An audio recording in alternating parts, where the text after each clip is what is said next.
By 1941, the Japanese Empire was already 4 years into a grueling, resource-draining land war in China.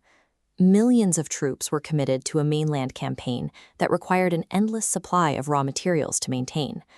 The United States, alarmed by this expansion, responded with severe economic sanctions.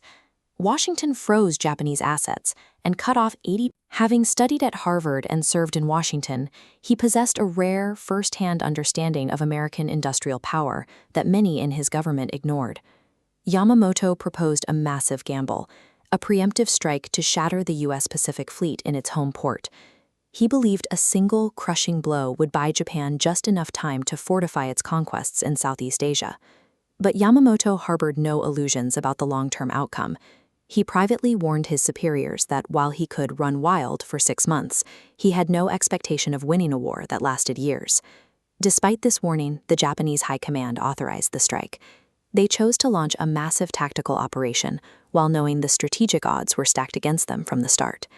At 7:48 a.m. on December 7, 1941, the first wave of 183 Japanese aircraft descended on an entirely unprepared American fleet anchored at Pearl Harbor. The strike was devastatingly efficient. A bomb penetrated the deck of the USS Arizona, detonating its forward ammunition magazine. The ship was destroyed in seconds, taking more than 1,100 sailors with it. Nearby, the USS Oklahoma was hit by multiple torpedoes in rapid succession. The ship listed heavily and eventually capsized, trapping hundreds of men beneath the surface. In less than 2 hours, over 2,400 Americans were dead. 8 battleships were sunk or damaged, and more than 300 aircraft were destroyed or crippled before they could even leave the ground. Measured strictly by the immediate destruction of the Pacific Fleet's battleship strength, the attack was a masterpiece of tactical execution. However, the primary targets of the strike were missing. The U.S. Navy's aircraft carriers were out at sea on training and delivery missions that morning, escaping the attack entirely. This diagram shows the tactical gap Japan failed to close. A battleship's power is limited by its guns, but a carrier can project lethal force hundreds of miles away. By 1941, supremacy was determined not by heavy artillery, but by the reach of carrier-based aircraft. By destroying the battleships but missing the carriers, Japan effectively wiped out a class of ship that was becoming obsolete, while leaving America's modern strike force fully intact. The attack had an immediate psychological effect. Before December 7th, American public opinion was deeply divided over joining the war. Within hours of the strike, that isolationism evaporated, replaced by a near-unanimous demand for war. President Roosevelt addressed Congress the following day, calling the attack a date which will live in infamy.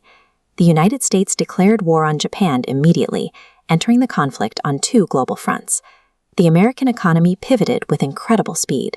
Consumer factories began retooling to produce tanks and planes, creating an industrial engine that would eventually outproduce Japan many times over.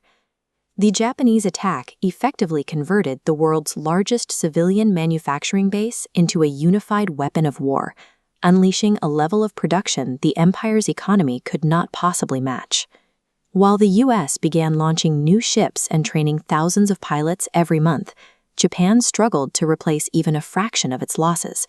The war of attrition Yamamoto feared had begun.